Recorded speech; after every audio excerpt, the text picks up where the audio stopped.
ጨራሽ ነው መንገዱ ከእግዚአብሔር ጋር። በምትፈልጉበት ፍጥነት እግዚአብሔር ላይ ሄድላችሁ ይችላል። እግዚአብሔር ሆይ ጊዜ የለም ስትለው እኔ ዘላለም አምላክ ነኝ። ወጥቼ ልስራ ጌታ ሆይ ጸልይ ከኔ ጋር እየሄድክ ያለው አካሄድ የኔ አካሄድ እንደ የእግዚአብሔር ለሆነው ዓላማ የእግዚአብሔር ለሆነው ፕሮግራም ራስን መስጠት። ሄኖክ አካሄዱን ከእግዚአብሔር ጋር አደረገ። እኔን መስሎ የመጣው እኮ እሱ የሚራመድበት መንገድ ላይ ገብቼ እንድራመድ። በጣም የምወደውን ነገር የበለጠ እሱን የምወደው ከሆነ የምወደውን ትቼ እሱን መያዝ አለብን። የማይጠቅመኝን ብቻ አይደለም የሚጠቅመኝንም ለእሱ ስል መተው አለብን። እግዚአብሔር የሚፈልገውን ለማድረግ በእግዚአብሔር መንገድ ከእግዚአብሔር ጋር ወግኜ የምኖረው ህይወት አልቋል። በቃ ያንተን ኑር ኖ ከጨረስክ ይኸው ወስዶታል የሚል ነው። ከእግዚአብሔር ጋር አካሄዳችሁን አድርጉ። በጣም ዋጋ ሊያስከፍል ይችላል። በጣም ኮሚትመንት ሊፈልግ ይችላል። እላስጨራሽ ሊሆን ይችላል። የጠየቃችሁን ነገር በሙሉ ስጡት። የሚፈልገውን ነገር በሙሉ ከእናንተ ካለ ስጡት። የምትፈልጉትን ነገር ታገኙታላችሁ። ማን ነው የሚወስደው? አካሄዱን ከሱ ጋር ያደረገውን ነው። አካሄድን ከሱ ጋር ማድረግ ምን ማለት ነው? በእምነት እግዚአብሔርን ደስ እያሰኘ። የመስቀል መንገድ ዋን ዌይ ነው። መስቀል የተሸከመ ሰው ተመልሶ አይመጣም። እግዚአብሔር ወንጌል ላይ ቦታ እንዲሰጥ ከፈለግ ኖሮ ሞተ እንዳትባሉ የእግዚአብሔርን ውሰዱ። ዋጋ ከፈሉ። በእውነት ዋጋ ከፈሉ። ምቾታችሁን ለመልቀቅ ፈቃደኛ ሆኑ። በጣም ትልልቅ የምትሉትን ፕሮግራማችሁን እግዚአብሔር ፕሮግራም ስራ አምጥታችሁ አስገዙት። ከእግዚአብሔር ጋር ካልገጠመ የመታው አቅም ይኖራችሁ። ከእግዚአብሔር የሚበልጥብን ነገር የለም። አችሁታላው መኖር ጀምሩ። አድርጉት። አካሄዱን ከእግዚአብሔር ጋር አደረገ። ምንድነው አካሄድን ከእግዚአብሔር ጋር ማድረግ? በእግዚአብሔር ማመን። እግዚአብሔርን ደስ ለማሰኘት እኔን ደስ የሚያሰኘን ነገር መተው አለብኝ። እግዚአብሔር የሆነ ነገር ያደርግልኛል ተብሎ ሰው ጌታ እሱ የዘላለም ሕይወት አያስገኝም። እሱ የተመሰረተ ነው። የእውነት እውቀት ደግሞ በክርስቶስ ኢየሱስ ሞትና ትንሣኤ ላይ መመስረት አለበት። የመጽሐፍ ቅዱሳችን የመጀመሪያ መጽሐፍ ነው እና ከዚህ ከመጽሐፍ ቅዱሳችን የመጀመሪያ መጽሐፍ ታሪኮች ደግሞ የመጀመሪያ ከሚባሉ ታሪኮች መካከል ይሄኛው አንዱ ነው አይደል? የመጀመሪያ ሰሞን አካባቢ ነው። እግዚአብሔር የሰው ልጆችን የፈጠረበት ሰሞን አካባቢ ነው። በእርግጥ ረጅም ነው። አመታቱን ከቆጠራችሁት 1000 ዓመታት አካባቢ ይመስለኛል። በአዳም መፈጠርና ከዛ በሄኖክ እንግዲህ በተቀመጡት እድሜዎች ማለት ነው። አዳም 960 ምናምን ዓመት ኖረ ምናምን የሚለውን እሱን እየደመርን ከመጣን ምናልባት ብዙ ሺህ ዓመታት ልንቆጥር 7000 ዓመት ምናምን አካባቢ ልንቆጥር እንችላለን። እና በዛ ዘመን ግን በጣም ረጃጅም ነው የሚኖሩት። እና ከነዛ ታሪኮች መካከል ከአዳም እስከ ኖህ ነው አይደል? ምዕራፍ 5 ራሱ ይገርማቸዋል። ሲቀመጥ ከመጀመሪያው ሰው ተነስቶ እስከ ኖህ ድረስ ያለው ነው። ምዕራፍ 5 ራሱ ከመጀመሪያው ሰው ተነስቶ እስከ ኖህ ድረስ ያለው ምዕራፍ 5ን ይጠቀልላል። ይሄ ዛሬ ያነበብኩላችሁ ያሬድ የሚባል አባት የነበረውና ከዛ የላሜህ ደግሞ የማቱሳላ ደግሞ አባት የነበረው ላሜህ የሚባል አባት አለው። ማቱሳላ የሚባል ልጅ አለው። የኖህ ቅድመ አያት ነው ሄኖክ የኖህ ቅድመ አያት ነው። በሰው በአደራደር ሙሴ ዘፍጥረትን ሲደረድር የሰባተኛው ሰው ነው። ሰባተኛ ትውልድ ተብሎ የሚታወቅ ነው። ከመጀመሪያው ተነስታችሁ የሰባተኛው ትውልድ ነው። በአዳም ልጆች በቃይል በኩል የተቆጠረ ሳይሆን ሴት በተባለው የእግዚአብሔር ዘር በተባለው እግዚአብሔር ይሄኛው የኔ ነው ባለው በእግዚአብሔር መንገድ ይሄዳል በተባለው በኩል ሰባተኛ ዘር እግዚአብሔር መሲያኒክ ላይን ዘረጋበታለሁ ያለው ማለት ነው። ያንን መስመር እግዚአብሔር የሴትን ዘር ይዤ እሄዳለሁ አለ። አቤል ስለተገደለ ቃየል የኔ አይደለም አለ። እግዚአብሔር በዚህ በኩል ለየና ሴት የኔ ነው አለ። በሱ በኩል ስንቆጥር ሰባተኛው ሰው ዛሬ ያየነው ሄኖክ። ይሄ ሄኖክ የተባለው ሰባተኛው ሰው በሌሎች የመጽሐፍ ቅዱስ ክፍሎችም ላይ በተደጋጋሚ ገብቶ እናገኘዋለን። ለምሳሌ እንደ ዕብራውያን ምዕራፍ 11 ቁጥር 5 አካባቢ፣ የይሁዳ መልእክት ላይ ምዕራፍ 1 ቁጥር 14 አካባቢ፣ በኋላ አለፍ እያልን ሄደን እናያቸዋለን። ተደጋግሞ ስሙ ተጠርቷል። በአቀማመጥ ግን ካያችሁት ምናልባት ከቁጥር 21 ጀምሮ እስከ 24 ድረስ ነው አይደል? ሙሴ የሰጠው ምናልባት 3 እና 4 ቁጥር ያክል ብቻ ነው የሰጠው። ግን በሌሎች የመጽሐፍ ቅዱስ ክፍሎች ላይ እንኳን ጭምር ሳይቀር ኪዳን ተሻግሮ የአዲስ ኪዳን መጽሐፎችም ላይ ስሙ ሜንሽን ተደርጓል።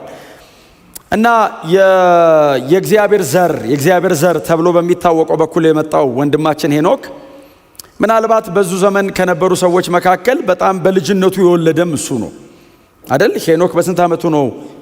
በ65 ዓመቱ ነው ማቱሳላን የወለደው። በጣም በልጅነቱ በዛ ዘመን በጣም በልጅነቱ ነው። አሁን እና አብርሃም ጋር ስንመጣ ነው እድሜ ጠግቦ የምንለው እንጂ በዛ ዘመን በጣም ሌሎቹ በ300 ዓመታቸው ነው የሚወልዱት።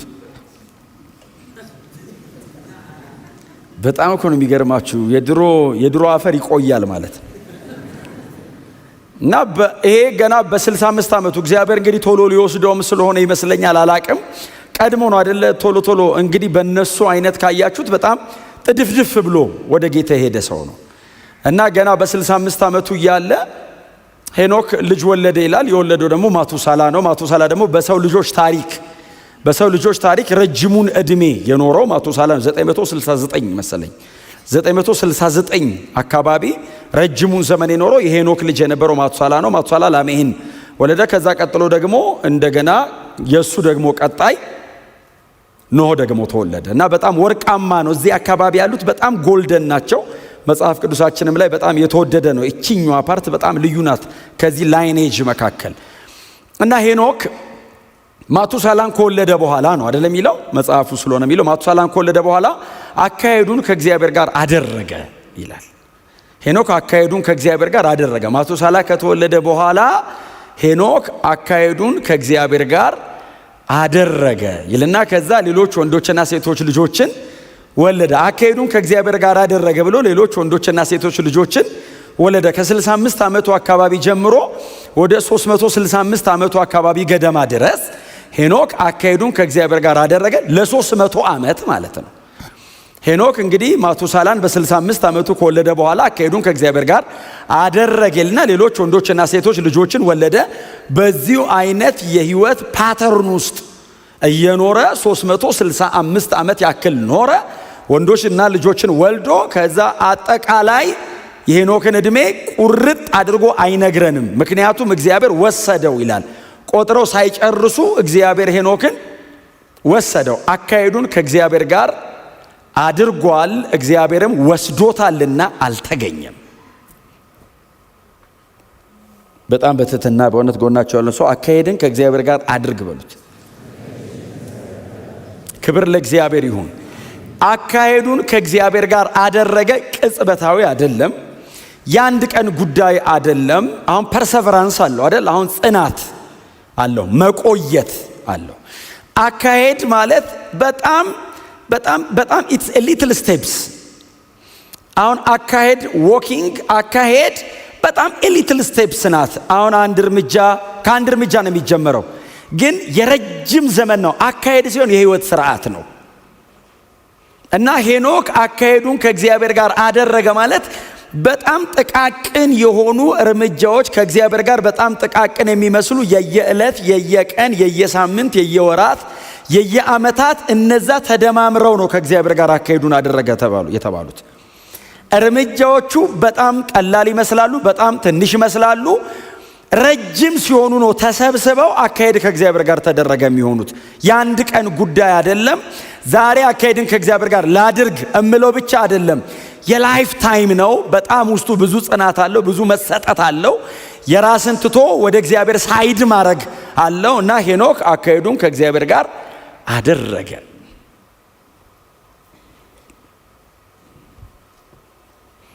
እና እግዚአብሔር ሁሌ ጧት ይመጣና ሄኖክን እንሂድ ይለዋል። ሄኖክ የት ነው የምንሄደው አይልም። ሁልጊዜ ሄኖክ ፕሮግራሙ እግዚአብሔር ነው እና አብረው ነው የሚሄዱት። እና ሄኖክ ተዘጋጅቶ የሚጠብቀው ከእግዚአብሔር ጋር ለመሄድ ነው። እና ሁሌ ረጅም መንገድ ይዞት ይመለሳል። ረጅም መንገድ ይዞት ይሄዳል፣ ከዛ ይመለሳል። እና አንድ ቀን በጣም ረጅም መንገድ ሄዱና እግዚአብሔር ለምን በቃ አብረን ወደ ቤት አንሄድም አለው። በዛው እግዚአብሔር ይዞት ሄደ እኮ ነው የሚለው። እና መጥተው ይመለሳል ብለው ሲፈልጉት አልተገኘም። ለምን? እግዚአብሔር ይዞት ሄዷል። እና በጣም ብዙ ዘመን እግዚአብሔር አየው፣ ረጃጅም መንገድ ይዞት ሄዳል። አየው ወደ ቤት እየሄድክ ከምትመለስ ለምን ከኔ ጋር ጠቅለለህ አትገባም አለው። አንተ ካልክ ይሻለኛል አለው። እነ ማቱሳላን ትቶ መሄድ ቀላል ባይሆንም ግን በቃ ከእግዚአብሔር ጋር አካሄድን አድርጎ ጠቅልሎ መሄድ የ300 ዓመት ታሪክ በአራት ቁጥር ሲቀመጥ ደስ ይላል። መሃል ላይ ምንም ኢንተራፕሽን የለውም ማለት ነው። አሁን በጣም ብዙ የተበጠበጠ ነገር መሃል ላይ ቢኖረው ኖሮ ታሪኩ ረጅም ነው። ሄኖክ ግን አካሄዱን ከእግዚአብሔር ጋር ማድረግ ጀመረ፣ አልተበጠበጠም። ስለዚህ ብዙ አልተጻፈም። የተጠቀለለው 300 ዓመት በሙሉ አካሄድን ከእግዚአብሔር ጋር አደረገ የሚል ብቻ ነው። ብዙ አፕስ ኤንድ ዳውን የለውም። ከእግዚአብሔር ጋር ሰውየው ቀጥ ያለ ነው። እኔ አሁን መጽሐፍ ቅዱሱን ሳነብ የጌታ የኢየሱስ ክርስቶስ አካሄደውን አይገርማችሁ? ጌታ ኢየሱስ ክርስቶስ እኮ በጣም ብዙ ነገር አይደለም የኖረው፣ አንድ ነገር ነው የኖረው። እሱ ሲዘረዘር ነው የበዛው። አሁን የሉቃስ ወንጌልና የማርቆስ ወንጌል የማቴዎስ ወንጌል ምዕራፍ 4 ላይ ባለፈውም ነግሬያቸዋለሁ። ጥቅልል አቀባዩ የሰጠ ኢሳይያስ 61 አገኘና ተረተረና ይህ ቃል በመካከላችሁ ተፈጸመ አይደል ያለው። እሷን ነው የኖረው፣ እሷን ነው ያገለገለው፣ እሷን ነው የሰበከው፣ በእሷ ምክንያት ነው የሞተው፣ እሷ ናት ያስነሳችው፣ በእሷ ምክንያት ደግሞ ወደ አባቱ ሄዷል። እሷ ነች ባይዘው የጌታ የኢየሱስ ክርስቶስ አጠቃላይ። ይህ ቃል በመካከላችሁ ተፈጸመ ብሎ ያለቀ ነገር ነው ከፍቶ የጀመረው። በቃ አልቋል። ይሄ ብቻ ነው። የታሰሩትን መፍታት፣ የታወሩትን እንዲያዩ ማድረግ፣ የተጠቁትን ነፃ ማውጣት፣ የጌታን ዓመት መስበክ። ሌላ ሲሉ የለም ሌላ። ይሄን ነው የምኖረው፣ ይሄን ነው የምሰብከው፣ ይሄን ነው የማደርገው፣ ለዚህ ነው የምኖረው፣ ለዚህ ነው የምሞተው። አለቀ። ይሄንን ነው ኢየሱስ እየመነዘረ እየተረጎመ። ብዙ ነገር አልኖረም ኢየሱስ። እቺን የኖራት እሷን ነው እንበትናት ስንል የበዛችው። መሬት ወረቀት ቢሆን ባህር ቀለም ቢሆን ቢጻፍ እንግዲህ መሬቱን ወረቀት አረጋችሁ ባህር እየነከራችሁ ማለት ነው። ብንጽፈው መሬቱ ተጽፎበት ያልቃል እንጂ በጌታ በኢየሱስ ክርስቶስ የተገለጠው ነገር አያልቅም። ኢየሱስ ምንድን ነበር የገለጠው? ምንድን ነበር ያብራራው? ምንድን ነበር የኖረው? ምንድን ነበር እኖራለሁ ያለው ኢየሱስ ካላችሁ ኢሳይያስ 61 ላይ የተጻፈችውን ያቺን ወንድማችን ሐዋርያው ቅዱስ ጳውሎስ የኖረውን ያገለገለውን የሞተውን 35 ዓመት በእግዚአብሔር ቤት ውስጥ በዛ ሁሉ አይነት መንገድ ውስጥ ሲያልፍ ምንድነው ጳውሎስ የኖረው? ምንድነው ጳውሎስ የሞተው? ሐዋርያ ሥራ ምዕራፍ 9 ቁጥር 11 ነው የኖረውም የሞተው። ሌላ ትንቢት ነበረው ጳውሎስ? አልነበረውም። የተጻፈ እኔ ፈልገው ወስደው ነግረውት ይሁን አይሁን መጽሐፍ ቅዱስ ስላልነገረን፣ ጳውሎስ ግን ምን ገብቶታል? የሐዋርያ ሥራ ምዕራፍ 9 ቁጥር 11 ላይ ሐናንያ የሚባል ሰው መጥቶ እጅ ጭኖ አንድ ነገር ነገረው። በአሕዛብና በነገሥታቶቻቸው በእስራኤል ልጆች ፊት ስሜን እንድትሸከም የተመረጥክ ዕቃ ነህ። አለቀ። ጳውሎስ የኖረው የቱን ነው? ይሄንን ነው። በአሕዛብ ፊት ይቆማል፣ በነገሥታቶቻቸው ፊት ይቆማል፣ በአይሁድ ሕዝብ ፊት ይቆማል። ከዛስ ጨረስኩ አለ። በቃ መጨረሻ ላይ ቆሞ ይሄን ነበር የሰጠኝ አለና ጨርሻለሁ መሄዴ ነው አለ። ሄኖክስ ይኸው በስቴትመንት ደረጃ ከተቀመጠ እቺ ናት።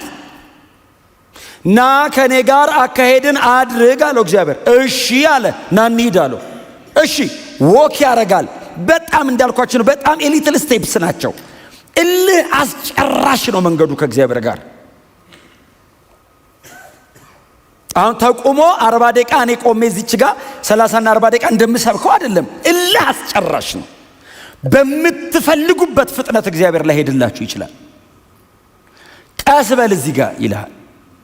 እግዚአብሔር ሆይ ጊዜ የለም ስትለው እኔ ዘላለም አምላክ ነኝ፣ ለጊዜ አትጨነቅ፣ ቀስ በል። እዚህ ጋር ጸልይ ይላል። ወጥቼ ልስራ ጌታ ሆይ ጸልይ። ከኔ ጋር እየሄድክ ያለው አካሄድ የኔ አካሄድ እንደዚህ ነው። ጠይቀኝ፣ ፈልገኝ፣ ለምነኝ ይላል። መቀመጥ ስትፈልግ ደግሞ ተነስ ሊልህ ይችላል። እንሂድ። የእግዚአብሔርን ፍላጎት ጠብቆ በተመሳሳይ ሰዓት ለተመሳሳይ ዓላማ በአንድ አቅጣጫ ከእግዚአብሔር ጋር መሄድ ማለት ነው። በተመሳሳይ ሰዓት በተመሳሳይ አቅጣጫ ለአንድ ዓላማ ከእግዚአብሔር ጋር መሄድ ማለት ነው። የሰዓት ልዩነት የለውም ከእግዚአብሔር ጋር ሲሄድ። የአቅጣጫ ልዩነት የለውም፣ የዓላማ ልዩነት የለውም ከእግዚአብሔር ጋር። አካሄድን ከእግዚአብሔር ጋር ማድረግ ማለት እሱ የእግዚአብሔር ለሆነው ዓላማ የእግዚአብሔር ለሆነው ፕሮግራም ራስን መስጠት። እግዚአብሔር በዚያ አቅጣጫ the same direction መሄድ ማለት ነው። አብሮ መሄድ ማለት እየሄድኩ ስለሆነ ከእግዚአብሔር ጋር እየሄድኩ ነው ማለት ላይሆን ይችላል። መሄድ አላቆምኩም ሊሆን ይችላል። እግሬ እየሰራ አየር እየሰነጠኩኝ እያላበኝ እየደከመኝ ሊሆን ይችላል። እየሄድኩ ሊሆን ይችላል እንጂ ከእግዚአብሔር ጋር ግን እየሄድኩ the same direction መሆን አለበት። ቀጥሎስ ይሄንን የቦሌ መንገድ ይዤ እኔ የሚሄድበት ሰዓት ላይ ከእኔ ጋር እኩል በተመሳይ ሰዓት አብሮኝ ካልሄደ ያንን መንገድ ቢሄድም አብሮኝ ይሄድ አይደለም። አንድ አይነት ሰዓት መሆን አለበት የምንሄድበት። ዳይሬክሽኑ አንድ አይነት መሆን አለበት። ሰዓቱ እኩል መሆን አለበት። አብሮ እየሄደ ነው ለማለት አብረን እየሄድን ነው ለማለት። ቀጥሎ ደግሞ ተመሳሳይ ዓላማ ሊኖረው ይገባል። የሚሄድበት ዓላማ አንዳንድ ሰው ወክ የሚያደርገው ለማውራት ነው። አንዳንድ ሰው ወክ የሚያደርገው ኪሎ ለመቀነስ ነው። ለተመሳሳይ ዓላማ እግዚአብሔር ለፈረገው ፕሮግራም መሆን አለበት። ከእግዚአብሔር ጋር የምትሄደው አብረን እየሄድን ነው ማለት ይሄንን ሁሉ መጠቅለል አለበት። ሄኖክ አካሄዱን ከእግዚአብሔር ጋር አደረገ። ዲሲዥን ነበረው ማለት ነው። አካሄዱን ከእግዚአብሔር ጋር አደረገ ማለት እግዚአብሔር ጎትቶ አመጣው አይደለም፣ እሱ ወሰነ። ላይ በእግዚአብሔር መንገድ ውስጥ ሄኖክ ገባ። እግዚአብሔር ሄኖክ መንገድ ውስጥ መጥቶ አይደለም፣ ሄኖክ ነው ወደ እግዚአብሔር መንገድ የመጣው። ሰምታችሁኛል? ኢየሱስ ፍጹም ሰው ሆኖ እኛ መሃል አደረ እንጂ እኔም ምሰራውን ኃጢአት አይሰራም። ና እኔ መንገድ ላይ ግባ ነው የሚለው። እኔን መስሎ ሰው ሆኖ ይምጣ እንጂ እኔም ማደርገውን እኮ አያረግም። እኔን መስሎ የመጣው እኮ እሱ የሚራመድበት መንገድ ላይ ገብቼ እንድራመድ ነው።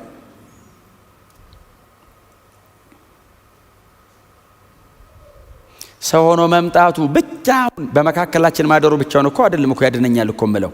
እኔ እሱ መንገድ ውስጥ እኮ መግባት አለብኝ፣ ማመን አለብኝ፣ ለመከተል መወሰን አለብኝ፣ አብሬው ለመራመድ መወሰን አለብኝ፣ ሰዓቴን መጠበቅ አለብኝ፣ ከሱ ጋር ለመሄድ ጊዜን ሳክሪፋይ ማድረግ አለብኝ፣ ፕሮግራሜን አስቀምጬ ፕሮግራሙን መያዝ አለብኝ። እምፈልገው ነገር ሊኖር ይችላል በዚህ መንገድ፣ እሱ ደግሞ በዚህ መንገድ ካለ እምፈልገው ለሱ ስል መተው አለብኝ። በጣም እምወደውን ነገር የበለጠ እሱን እምወደው ከሆነ እምወደውን ትቼ እሱን መያዝ አለብኝ። እማይጠቅመኝን ብቻ አይደለም እሚጠቅመኝንም ለሱ ስል መተው አለብኝ። ይጠቅመኝ የነበረውን አይደል ያለው ጳውሎስ፣ ለኔ ረብ ነበር አለ። ምን?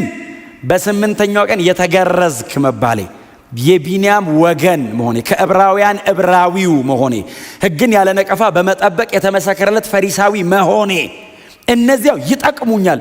እየመዘዝኩኝ ባወጣቸው አይሁድ ማህበረሰብ መካከልም ሮማውያን መካከልም ያስከብረኛል። ወደር ከሌለው ከጌቴ ከኢየሱስ ክርስቶስ መገለጥ ጋር ግን ሳነጻጽረው እንደ ጉድፍ ነው አለ። ይጠቅመኛል አለ። ስለማይጠቅመኝ አይደለም የተወኩታው፣ ኢየሱስን መከተል ከዚህ ይበልጣል ብዬ ነው አለ። አሁን የማይጠቅመኝን ትቼ የምፈልገውን በአቋራጭ የምቀበልበት ቤት አይደለም ይሄ ቤት። እግዚአብሔር የሚፈልገውን ለማድረግ በእግዚአብሔር መንገድ ከእግዚአብሔር ጋር ወግኜ የምኖረው ህይወት ነው። ሄኖክ አካሄዱን ከእግዚአብሔር ጋር አደረገ። በጣም በጣም በጣም ከባድ ኮሚትመንት፣ በጣም ሲሪየስ የሆነ ዲሲፕሊን፣ የላይፍ ታይም ነው። ቀጥሎስ ዴይ ኤንድ ናይት ነው፣ የእድሜ ልክ ነው። መቼ ቀንም ሌሊትም። የሆነ ቀን የኔን የሆነ ቀን የእግዚአብሔርን እንደሱ አይደለም።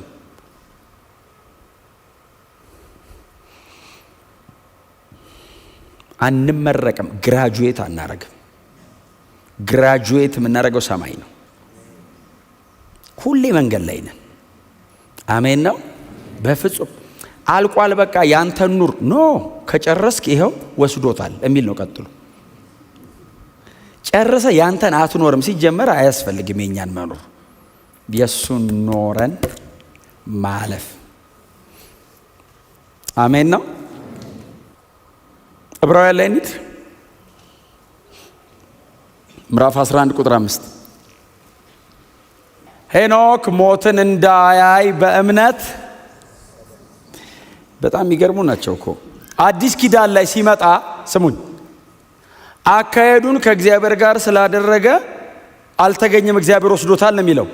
ዕብራውያን 11:5 ደግሞ ምንድን ነው የሚለው? ሄኖክ ሞትን እንዳያይ በእምነት እምነት ነበረው ብሎ ጻፉለት። ሞትን እንዳያይ በእምነት ነው የተወሰደው። እግዚአብሔር ከሰው መሃል እየመረጠ ፒክ እያደረገ አይደለም የሚወስደው፣ አምኖ ነው። በእምነት ሞትን እንዳያይ በእምነት ተወሰደ። እግዚአብሔር ስለወሰደው አልተገኘም ይልና ከዛስ ከመወሰዱ በፊት እግዚአብሔርን ደስ እንዳሰኘ ተመስክሮለታልና ይልና ከዛ ቀጥሎስ የሚቀጥለው ቁጥር ላይ በዚህ ቁጥር 6 ላይ ምንድነው? ያለ እምነት እግዚአብሔርን ደስ ማሰኘት አይቻልም ይላል። ቀጥሎ እዛ ቁጥር 6 ላይ ያለ እምነት እግዚአብሔርን ደስ ማሰኘት አይቻልም። ደግሞም ያለ እምነት ደስ ማለት አይቻልም። ምክንያቱም ወደ እግዚአብሔር የሚቀርብ ሁሉ እግዚአብሔር መኖሩንና ከልብ ለሚሹት ዋጋ እንደሚሰጥ ማመን ሄኖክ ይሄ ተገኝቶበታል ነው።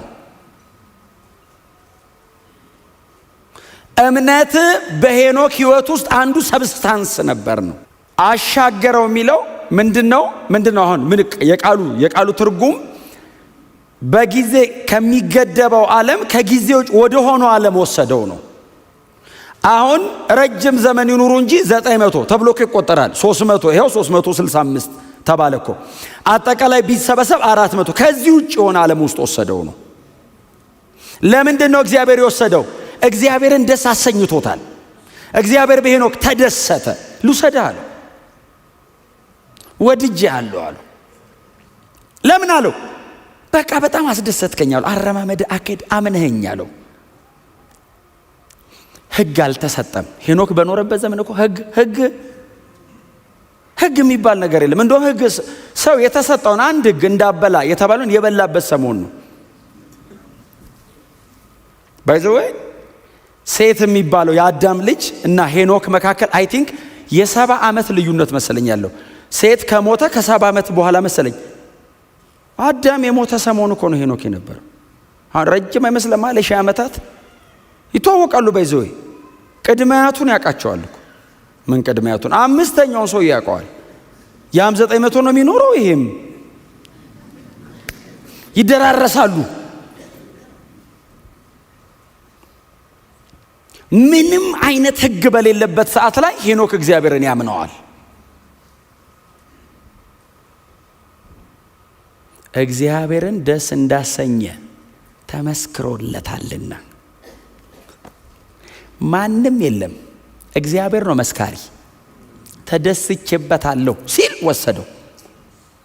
መደሰቱን እግዚአብሔር ያሳየው ሄኖክን ከዚህ ክፉ ዓለም ገላግሎት ነው።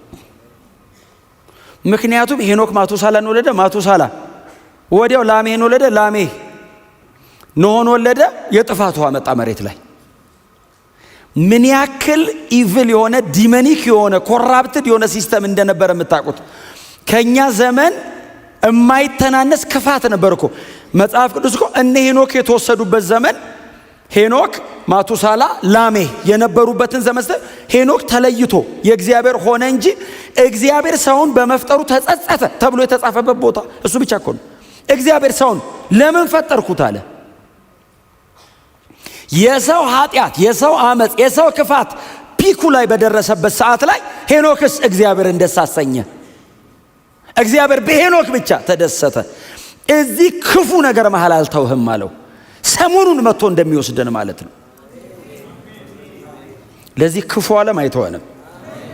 በእውነት እግዚአብሔር ስለ ኢየሱስ ሲል ይወስደናል። እግዚአብሔርን ደስ እንዳሰኘ ተመስክሮለታልና እኔ በማን እገረማለሁ? ይህን ዘፍጥረትን በጻፈው ሰውዬ እገረማለሁ። እኔ ሙሴ በሚሉት ሰውዬ። እንግዲህ ከሄኖክ እስከ ሙሴ እኔ እንጃ እንግዲህ ቁጥር መቁጠርም ሊርቅ ይችላል። 3000 ዓመት ምናምን ሊሆን ይችላል መሃላቸው ያለው። ሙሴ በመንፈስ ብርሃን ነው የሚጽፈው። አልነበረም፣ የሚያውቀው ነገር የለም። በንግግርም ተሻግሮለት ነው ማለት አንችልም። በጣም ሩቅ ነው ዘመኑ።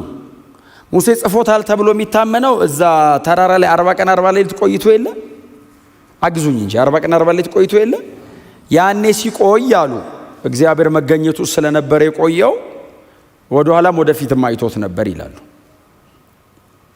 እና ዘፍጥረት ምዕራፍ 1 ነው እኮ እንግዲህ ሲጽፈው ሰው ሳይፈጠር ቅድም የዘመር ነው ሰውን በእጁ ሳይሰራ ምናምን ሙሴ እኮ ጻፈው። የመጀመሪያ ቀን እንትን ፈጠረ። ሰው ራሱ የለም፣ ለመረጃም አይመችም።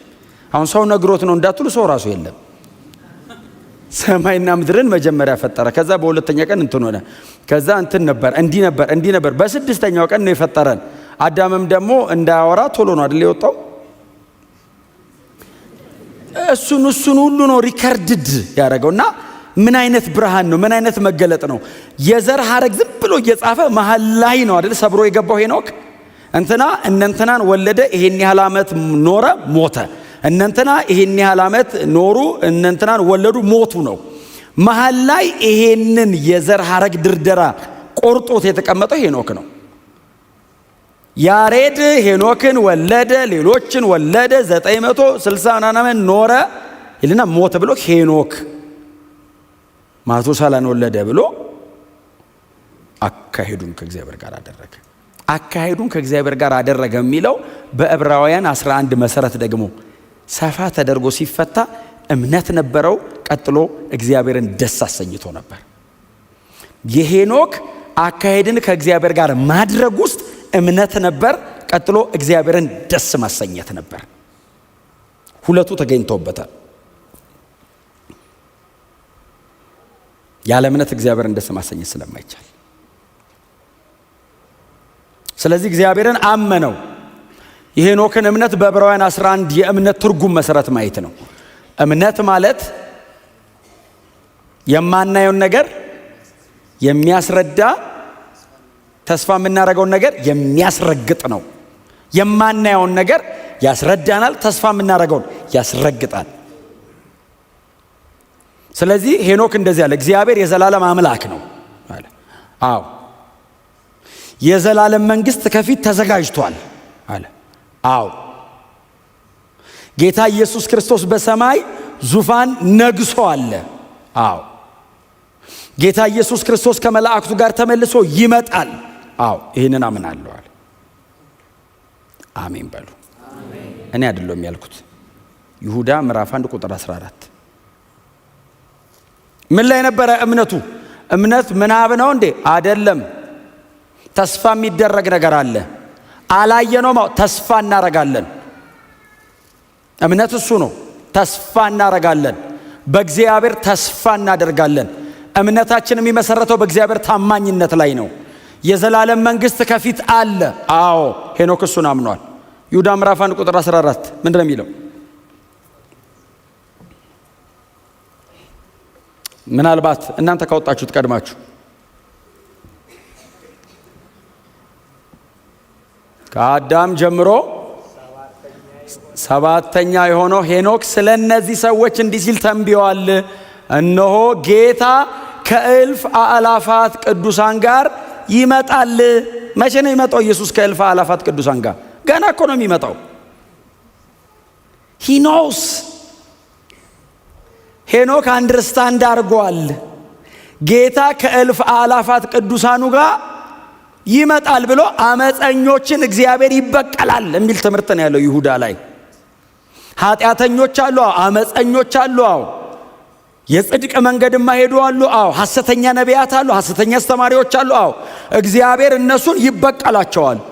ሐሰተኞች ነው ይበቀላል። የይሁዳ ትምህርት እሱ ነው አይደል? የይሁዳ መልእክት ያው አንድ ምዕራፍ ነው ያለው ነገሩ። መጀመሪያ የሚያመጣው ሰይጣንን ነው አይደል? ከክፉ መናፍስቶች ጋር አንድ ላይ ተጠብቀዋል። የፍርድ ቀን አለ። ቀጥሎስ የሰዶምና ገሞራን ያመጣል። ከዛ የመጨረሻው ዘመን ቅጣትን ያመጣል። እና ይሄንን እያወራ ያለ ይሁዳ ማለት የያዕቆብ ወንድም ይሁዳ ሲጽፍ ምን አለ? ሄኖክ ስለነዚህ አይነት ሰዎች ተናግሯል ብሎ ሚስጥር ሲነግረን ጌታ ከአእላፋት ቅዱሳን መላእክቱ ጋር ከሰማይ ይመጣል ብሏል። ሰከንድ ካሚንግ ጀጅመንት ማለት እኮ ነው። ሄኖክ ይሄንን ሁሉ አንደርስታንድ አድርጓል። አካሄዱን ከእግዚአብሔር ጋር አደረገ የሚለው ፕሬግነንት የሆነ ቨርስ ነው። ቁጥሩ በጣም ብዙ ያዘለ፣ በጣም ብዙ ነገር ውስጡ የተከማቸ አይነት ነው። አካሄድን ከእግዚአብሔር ጋር አደረገ ሲስተማቲካሊ በሌሎቹ የመጽሐፍት ክፍሎች ላይ ሄኖክን ሲበትኑት እምነት ተገኝቶበታል። አካሄድን ከእግዚአብሔር ጋር ማድረግ እግዚአብሔር ደስ የሚሰኝበት ጉዳይ ተገኝቷል። ቀጥሎስ የጌታ የኢየሱስ ክርስቶስ መሲያኒክ ኪንግደምን አንደርስታንድ አድርጓል። አሁን የኢየሱስ ክርስቶስ ዳግም መምጣት ከመላእክት ጋር መውረድና እንደገና በእንደዚህ አይነቶቹ ላይ የጽድቅ ፍርድ መፍረድ ካለ ኢንካርኔሽንን አንደርስታንድ አድርጓል። ኢየሱስ ሰው ሆኖ መሬት መጥቶ መስቀል ላይ ሞቶ ተቀብሮ ተነስቶ ሄዶ ነው ዳግም ይመለሳል የሚል ትምህርት ያለው። ስለዚህ ሄኖክ የመጨረሻውን አየ ማለት መሃል ላይ ያለው ፓኬጁን አንደርስታንድ አድርጎታል። የጌታ የኢየሱስ ክርስቶስን መምጣት፣ የመስቀል ሞት፣ መቀበርና መነሳት፣ ወደ አባቱ በክብር ማድረግ፣ ተመልሶ ከቅዱሳን መላእክት ጋር ለመፍረድ መምጣቱን እምነቱ የተመሰረተው እዚህ ላይ ነው። ክብር ለእግዚአብሔር ይሁን። የዘፍጥረት እነዚህ ፓትሪያርክስ የሚሏቸው እነዚህ ቅድመ አበው የሚሏቸው በጣም ቀደምት የሚባሉት ሰዎች ኢንላይትመንታቸው በጣም ትልቅ ነው። አካሄድ ከእግዚአብሔር ጋር አረገ ተብሎ ዝም ብሎ በጥቅል ሲጻፍላቸው የአዲስ ኪዳን ጸሐፊዎች በክርስቶስ መስቀል አሻግረው ምንድን ነበረ የገባቸው የሚለውን ጻፉት። የዘላለም መንግስትን ነው አንደርስታንድ ያደረገው ሄኖክ ብሎ ጻፉ። ለዛ ነው እግዚአብሔር ትራንስሌት ያደረገው ወደዚያኛው መንግስት እግዚአብሔር ያሻግረው አንደርስታንድ አድርጓል ሄኖክ። እግዚአብሔር የዘላለም አምላክ ነው። ለሰው ልጆች እግዚአብሔር ፕሮግራም ያደረገው በዚህ ምድር ላይ መሰቃየትን ሳይሆን ከዚህ ምድር ጀርባ የዘላለም ሞትን አልፎ የዘላለምን ህይወትና ክብር እግዚአብሔር ፕሮግራም አድርጓል። ይሄን አንደርስታንድ ሲያደርግ እግዚአብሔር ከዘመንና ከእድሜ አውጥቶ ኢተርኒቲ ውስጥ ቀላቀለው። በጣም ውስን ከሆነ ነገር አወጣው እግዚአብሔር ዘላለም ውስጥ ከተተው። ክብር ለኢየሱስ ይሁን። ምናልባት ይሄንን ደግሞ በእውነት ተርጉሞ ካልን ደግሞ በጣም ብዙ ቦታ ልንሄድ ነው። እንደና አንደኛ ተሰሎንቄ ምዕራፍ 4 ልንሄድ ነው። ሞትን እግዚአብሔር ድል መንሳቱን ያሳየው አንዱ በሄኖክ ነው። መጽሐፍ ቅዱሳችን ላይ ሲጀመር ሞትን ሳያዩ አይደል የሄዱ ሰዎች ሁለት ናቸው። ሞትን ሳይቀምሱ እስካሁን ያልቀመሱ ሞትን ሁለት ናቸው አይደል? አንዱ ይሄ ሰውዬ ነው። አንደኛው ደግሞ ኤልያስም አካሄዱን ከእግዚአብሔር ጋር ያደረገ ሰው ነው። ባይዘው እንደፈለገ አይደለም ኤልያስም የሚኖረው። በኤልያስ ዘመነ መንግስት በኤልያስ በነበረበት ዘመንም ካያችሁት የኤልያስ ዘመን ራሱ ኃጢአት ጠርዝ የነካበት ሰዓት ነው አይደል? ጠርዝ። እኔ አንድ ምን ጥቅስ ይገርመኛል መሰላችሁ? በኤልያስ ዘመን አንደኛ ነገሥት ላይ ከተጠቀሱ ጥቅሶች መካከል በጣም የሚገርመኝ አክዓብ የሚባል ንጉስ ነበር። ትዝ ይላችኋል? ኤልዛቤልን ያገባት ማለት ነው።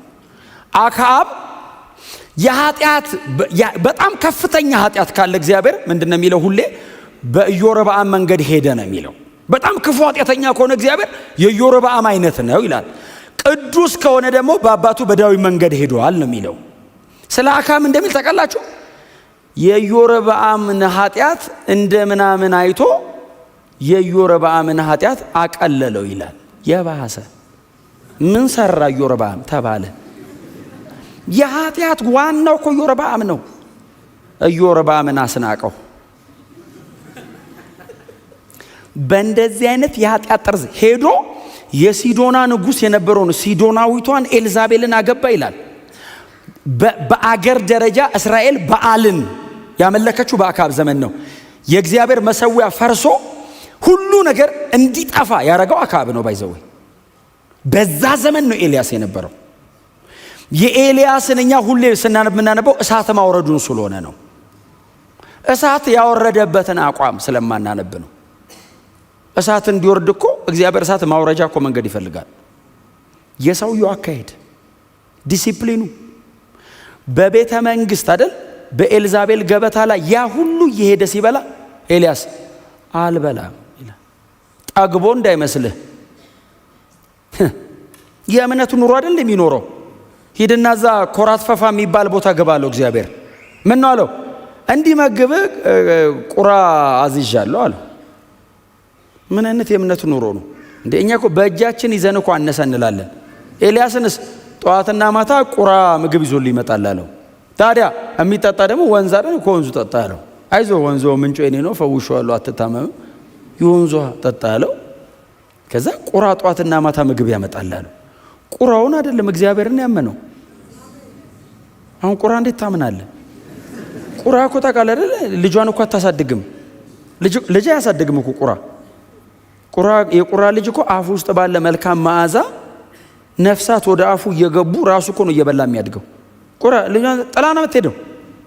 ኤልያስን 1 ዓመት ተኩል ታበላሃለች አለው።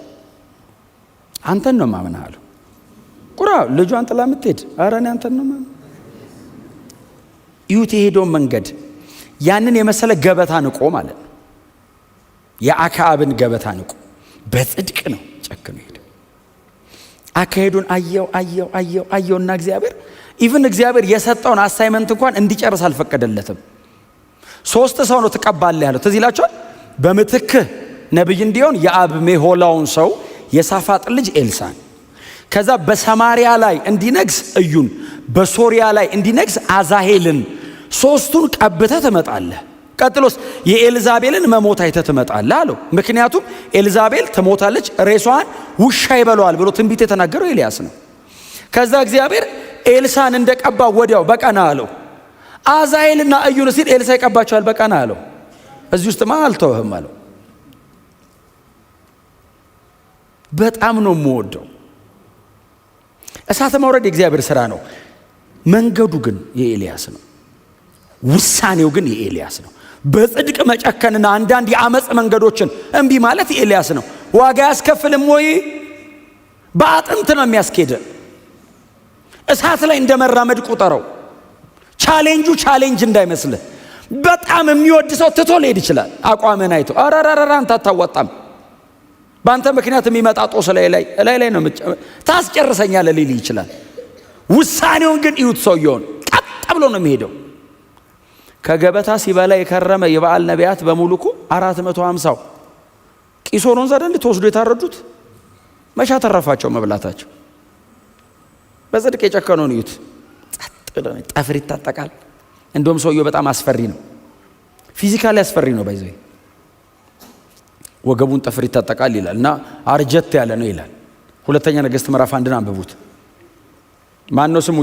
የአክዓብ ልጅ አካዚያስ ነው አይደል? ወደ ቤኤልዜቡል የላከው አካዚያስ ወደ ቤኤልዜቡል ወደ አቃሮን አምላክ መልእክተኞች ሲልክ ኤልያስ መንገድ ላይ ጠበቃቸውና ሂዱና ለንጉሱ እንዲበሉታል። ለንጉስ እኮ ነው፣ ለጎረቤት አይደለም፣ ለንጉስ ምንም በሉ ሲሉ በሩኑ ከእስራኤል አምላክ ጠፍቶ ነው ወደ አቃሮን አምላክ ወደ አቃሮን ማለት የፍልስጤም ከተሞች መካከል ከነ አሽዶድ አሽቀሎና ከሚባል ከ5 ከተሞች አንዱ ነው። በእስራኤል አምላክ ጠፍቶ ነው እንዴ ወደ ፍልስጤም አምላክ ወደ አቃሮና ወደ ቤኤልዜቡል ማለት ደግሞ ትርጉሙ ቤኤልዜቡብ ነው ትክክለኛው ቃል። ትዝ ይላችኋል። ኢየሱስን ብለውታል በቤኤልዜቡል ብለውታል። ቤኤልዜቡብ ማለት የዝንቦች ንጉስ ማለት ነው። የሰይጣንን ፐርቨርትድ የሆነ ቆሻሻነት የሚያመለክት ቃል ነው። ባይዘው ቆሻሻ በጣም ኃጢአተኛ መሆኑን የሚያሳይ ቃል ነው። የዝንቦች ንጉስ ማለት ዝንብ ቤት አካባቢ ነው የሚሄደው እና ወደ ቤኤልዜቡል የምትልከው አለውና ከወጣበት አልጋ አትወርድም ትሞታለህ በሉት አለ። ሄደው እነሱስ ደግሞ አይገርሙ አንድ ጠፍር የታጠቀ ሽማግሌ እንዲህ ሲላቸው ሮጠው ተመልሰው ሄደው አንድ ሰው እንደዚህ ምን አይነት ነው ሰውየው አላቸው። ጠፍር ይታጠቃል፣ ሰውነቱ አርጀት ያለ ነው፣ ደከም ነገር ያለ ነው ምናምን ሲሉት ኤልያስ ነው አለ። ፈልጉን አምጡልኛል። ሰውየው እግዚአብሔር አብሮታል፣ አጠገቡ ደግሞ መልአክ አለ። ምክንያቱም የእግዚአብሔር መልአክም እንዲበላለው የሚል ብዙ ቦታ ስላለ መልአክ አይጠፋም አጠገቡ። እንዲበላቸው ይላል አካሄድ። ሁለተኛ ነገሥት ምዕራፍ 2 ላይ እግዚአብሔር መጣ። ከኤልሳ ጋር ይሄዱ እያለ አይደል የእሳት ሰረገላና የእሳት ፈረስ መሃላቸው ገባ። የእሳት ሰረገላ ላይ ቁጭ አለ። ሰውየው በእሳት ስላገለገለ አይቃጠልም። አንተ ባይዘው እሳት ያለው ፈረስ አይደለም፣ በእሳት የተሰራ ፈረስ ነው። ሰረገላውስ እሳት ነው። ሰረገላው የሚነድ ሰረገላ ማለት አይደለም፣ የተገነባው ራሱ ከእሳት ነው። የሰማይ ሰረገላ እኮ ነው። ኤልያስን ብድግ አድርጎ ቁጭ አድርጎ ታውቃለህ። ጌታ ሆይ የዛን ቀን ብንኖሩ የሚሄዳቸው አይቀርም በዚህ አይነት መንገድ የሚሄደው ብቻ የሚያይ ራሱ ብትሆኑ ኤልሳን አስቡት። ሰረገላ ላይ ቁጭ ያለ ኤልያስ እያወሩ እኮ ነው ታውቃለህ። አንተ ላይ ያለው እጥፍ መንፈስ እኔ ላይ ይሁን እያለው ነው መሀል የገባበት ሰረገላው እና ቁጭ አለ እና ኤልያስ ሰረገላ ላይ ሆኖ ነው ወሬውን የጨረሰው። እኔ ሄጄ ደመና ውስጥ እስክገባ ድረስ ካየኸኝ ይሆንልሃል እያለው ሄደ። አልሞተም።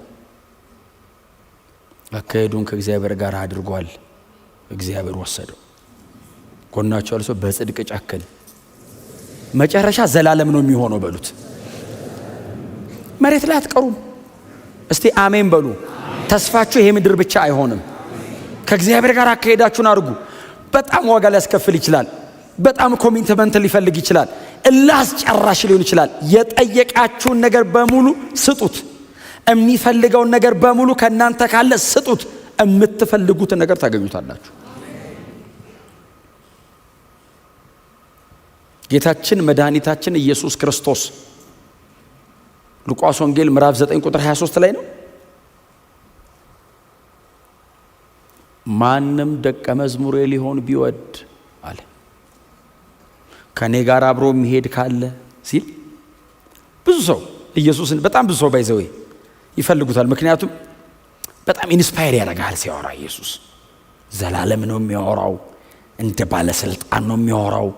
በጣም ኃይል አለ ከሱ ጋር እና ብዙ ሰው ደቀ መዝሙሬ ሊሆን የሚወድ ቢኖር ሲል አለን ጌታ ሆይ አለ። ሁሉ ሺህ ሕዝብ እንግዲህ የኛ አዳራሽ እንግዲህ 3000 ምናምን ሰው ነው የሚይዘው። 5000 እኮ ነው ኢየሱስ። አስባችሁታል ምን ያክል ሕዝብ እንደሆነ? እኛ አለን ጌታ ሆይ ሲሉት ማንም ደቀ መዝሙሬ ሊሆን ቢወድ ሲል አለን ጠጋ ጠጋ ሲሉት ራሱን ይካድ ሲል 75% ይመለሳል። ከነራሴ ነው እንጂ ሲል አንተና እኔ አብረን አይሆንም። አንተና እኔ አብረን የምንሄድ ከሆነ እየገደልኩ ነው የሚሄደው። ግን አንተ ካድ፣ መጀመሪያ ራሱን ይካድ፣ ከዛስ መስቀሉንም ይሸከምና እለት ኢትስ a little step እለት አንዴ ጥርግ ብለህ ትገባለህ አይደለም ያለው። ፐርሰቨራንስ፣ ጽናት የእድሜ ልክ ነው። እለት ምን ይበለኝ ይከተለኝ። ወዴት ነው የምትከተለው ኢየሱስን? መስቀል የተሸከመ ሰው ወዴት ነው የሚሄደው? ወደ መሰቀያው። ተከተለኛልን ወዴት ነው? ወደ ቀራንዮ። ምንድነው የምትሸከመው? የራስን መስቀል። እኔማ የራስን ይዣለሁ ይላል ኢየሱስ። የራስን ያዝ እና እኔ የምሰቀልበት እና እንሰቀል ሲል ሁሉም ሄደው 12ቱ ቀሩ። የአንተኑ የፎስ ፕሮግራሙ ላይ እንመጣለን ብለው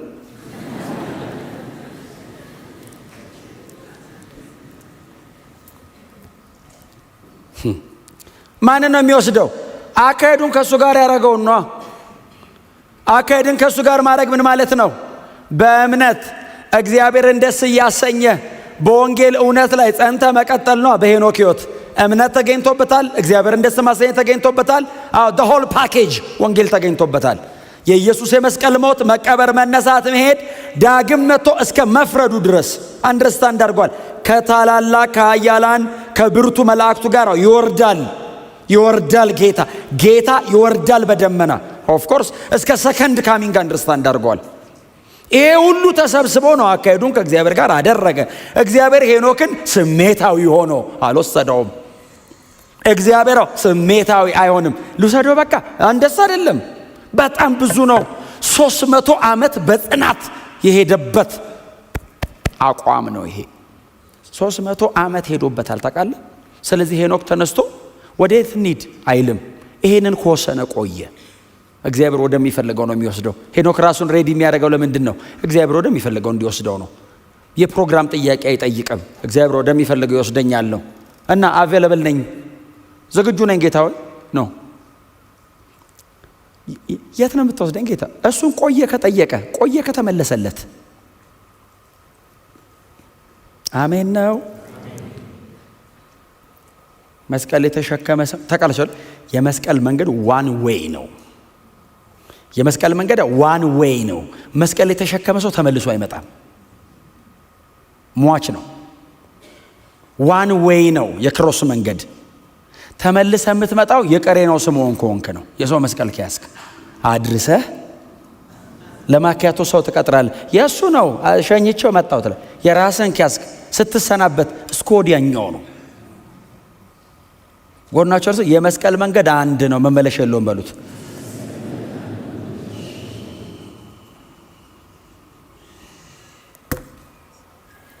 አሜን ነው። አካሄዱን ከእግዚአብሔር ጋር አደረገ። የፈለገውን ዋጋ ያስከፈል። እዩት ግን ከ1000 ዓመታት በኋላ ቆመን ስናወራው እንዴት እንደሚያኮራ። እግዚአብሔር ወሰደው፣ አልተገኘም። ፈላጊ ነበረው ማለት ነው አይደል? አልተገኘም የሚል ከተጻፈ ፈልገውታል ማለት ነው። አትሊስት ማንም ባይፈልገው ልጆቹ ፈልገውታል። እነ ማቱሳላ፣ ከዛ ማቱሳላ እነ ላሜሄን ወለደ።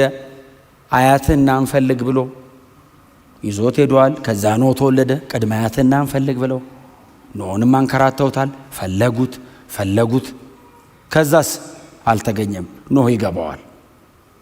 ይህ ሰውዬ አካሄዱን አስተካክሎ ከዚህ ክፉ ትውልድ መካከል እግዚአብሔር ወስዶት ነው አለና ኖስ በእምነት መርከብ ሰራ።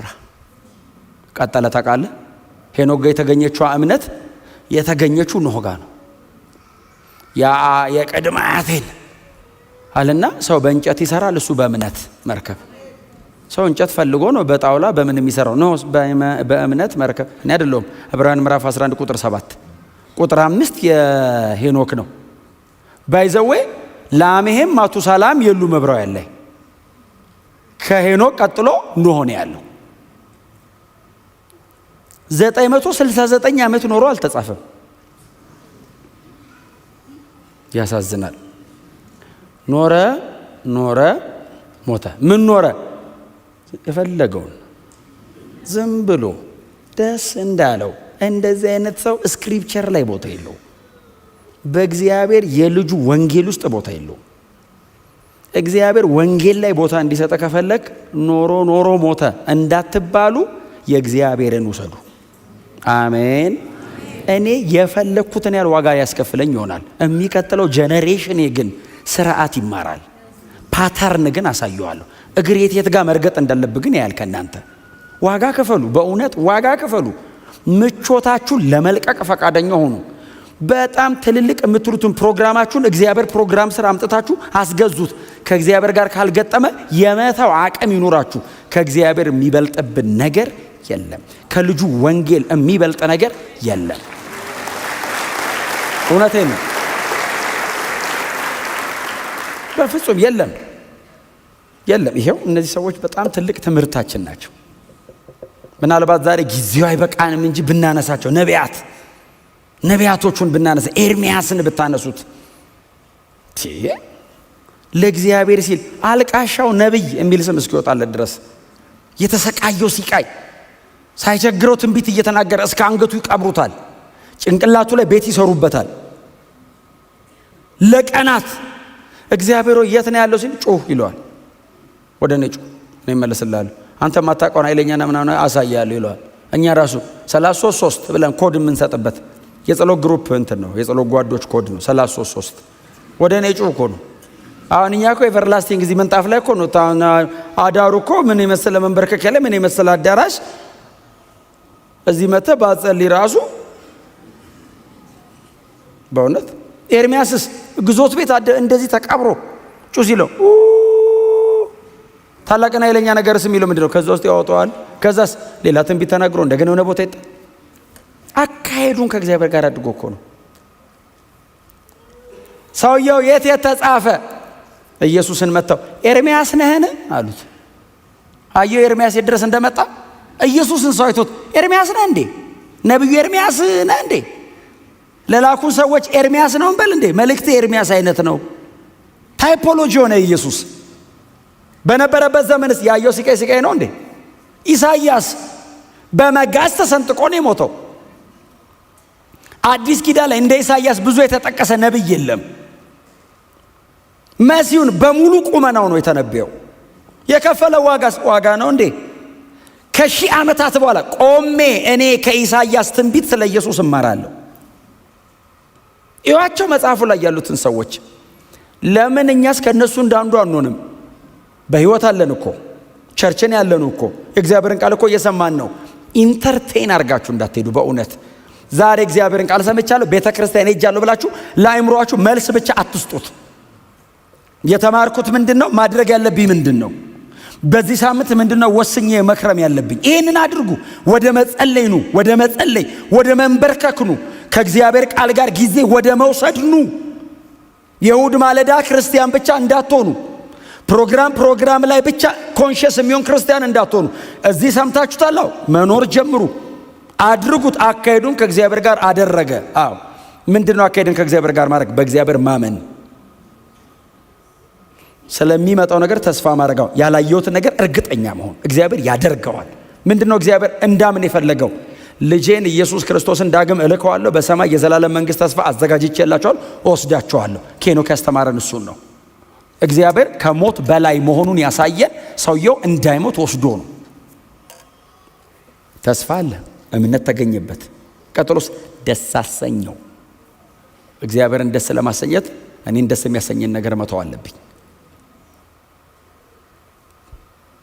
ከዛ ውጪ የክርስቶስ ሞት፣ የክርስቶስ መቀበር፣ የክርስቶስ መነሳት፣ የክርስቶስ ማረግና ዳግም ከመላእክቱ ጋር በክብር መመለስ ገብቶታል።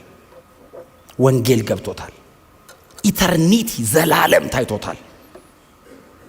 ታዲያ እኔ በዚህ ውስጥ መቀጠል አለብኝ። ኢየሱስ ዳግም ይመለሳል። እኔና እናንተውን ዛሬ ስንለው እኔ ሁሌ ወንጌል ስሰብክ የመጀመሪያ ሰባኪ እኔ የሆንኩ ይመስለኛል። ከኔ በፊት ተሰብኮ የሚያቅም አይመስለኝም። ሲያንገበግበኝ ከኔ በፊት እኮ የማይቆጠር ሰው እኮ ሰብኮታል። ወንጌል ግን በባህሪው እንደዛ ነው። ፍሬሽ ነው የምትሆኑት።